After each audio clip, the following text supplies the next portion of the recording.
আসরের নামাজের এত দাম।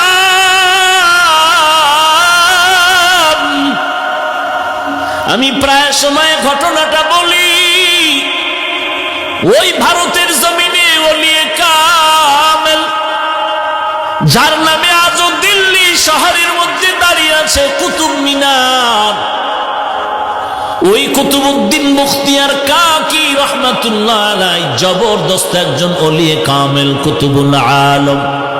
ইন্তেকালের সময় খাদেমকে ডেকে বললেন, রে খাদেম, আমি আর বোধহয় বেশি দিন বাঁচবো না, মরণাপন্ন হয়ে যাচ্ছি। ইশারাতান কেমন যেন মনটা খারাপ লাগতেছে। বিদায় বেলা দুইটা ওসিয়ত করে যাই, করায় গন্ডায় পালন করবি। এক নম্বরে মরণের পরে জানাজা পড়ায় তাড়াতাড়ি দাফন করে দিবি, দেরি করবি না। নবী বলছেন, মাইয়েতের দেরি করিয়া জানাজা দিলে মাইয়েত বড় কষ্ট পায়, তাড়াতাড়ি দাফন করে কবরে রাখবি। কুতুবউদ্দিন বখতিয়ার কাকি বলেন, এক নম্বর ওসিয়ত, আমার জানাজা তাড়াতাড়ি পড়ায় দাফন করে দিবি।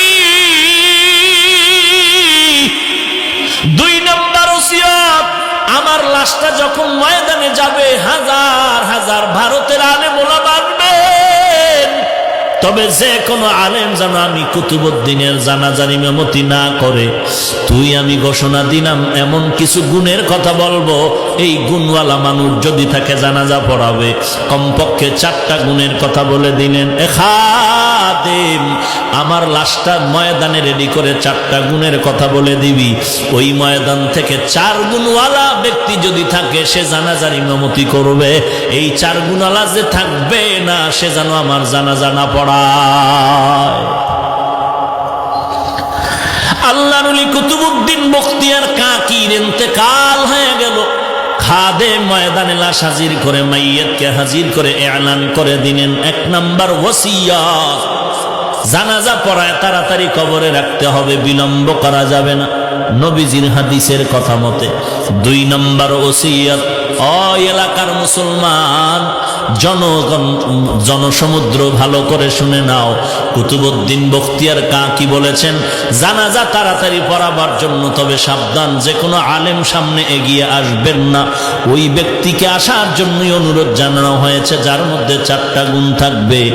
1 নম্বর গুণ, ওই বান্দা জানাজার ইমামতি করবে যেই বান্দা জীবনে আসরের 4 রাকাত ফরজ নামাজের আগে আরো 4 রাকাত সুন্নাত আছে, জীবনে তার সুন্নাত ছুটে নাই।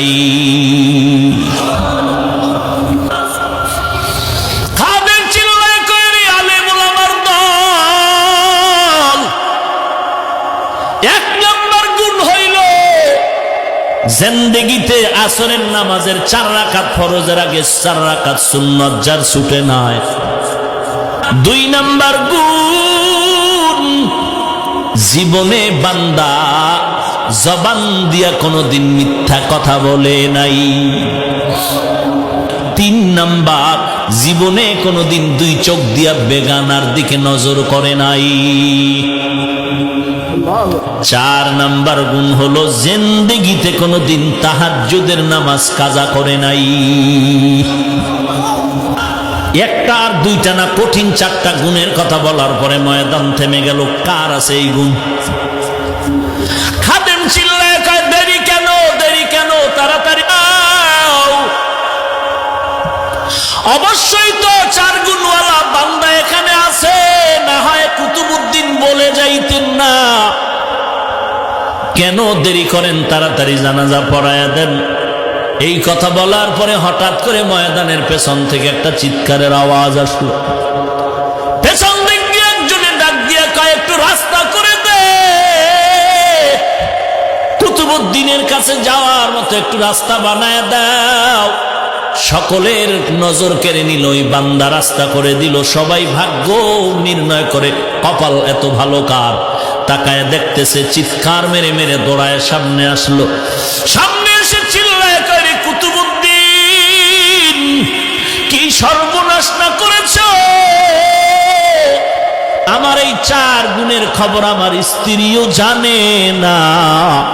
আমার এই 4 গুণের সম্পর্ক আমার আল্লাহ তাআলার সাথে গোপন। আজকে এমন ভাবে ঠেকায় দিলের কুতুব জানাজা না পড়ে উপায় নাই, বেঁচে থাকতে পারলাম না। জানাজা পড়ায় দিলেন কোন ব্যক্তি? মনে হয় যেন কোন দরবার শরীফের কুতুবে আলম। না না, ইতিহাসের পৃষ্ঠা বলে ভারতের জমিনে রাষ্ট্র পরিচালনার মধ্যে একজন রাষ্ট্রনায়ক শামসুদ্দিন আলতামাস রহমাতুল্লাহ আলাই। একদিকে দেশ চালায়, অপর দিকে তাহাজ্জুদ কাজা হয় না। একদিকে দেশ পরিচালনা করে, অপর দিকে বেগানার দিকে নজর করে জীবনে তাকায় নাই। একদিকে দেশ শাসন করে, অপর দিকে তার আসরের আগে 4 রাকাত সুন্নাত ছুটে নাই। একদিকে দেশ পরিচালনা করে, অপর দিকে জবান দ্বারা কখনো মিথ্যা কথা বলে না।